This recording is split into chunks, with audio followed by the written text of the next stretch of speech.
Sir ఒక డేని మనం ఎలా ఆర్గనైజ్ చేసుకోవాలి? అంటే ఎప్పుడు లేవాలి, ఎప్పుడు ఏం చేయాలి అనేది ఎలా?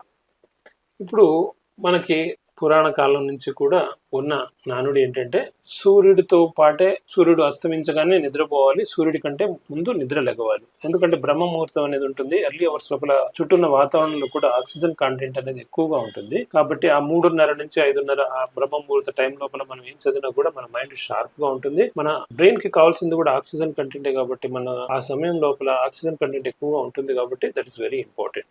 And sound mind in sound body అంటే ఏంటి? Good health you should keep. Good health also will come to you only when you eat at least 2 hours before you sleep. నిద్రపోవడానికి కనీసం 2 గంటల ముందు మీరు భోజన కార్యక్రమాలన్నీ ముగించేసుకుని తర్వాత ఎర్లీగా 8:30-9 పడుకుని పొద్దున్నే 3-3:30 కల్లా నిద్ర లేచి చదువుకుంటే మిగతా టైంని అఫ్ కోర్స్ మీ స్టడీ కానివ్వండి, మీ కాలకృత్యాలు కానివ్వండి, కోచింగ్ టైం కానివ్వండి, వాటికి అనుగుణంగా మీరు డివైడ్ చేసుకుని ప్లాన్ చేసుకోండి. But sleep in the nights. చాలా మంది విద్యార్థులు ఏం చేస్తారంటే మేము రాత్రిపూట చదువుకుంటాం, రాత్రిపూట ప్రశాంతంగా ఉంటుంది అనుకుంటారు.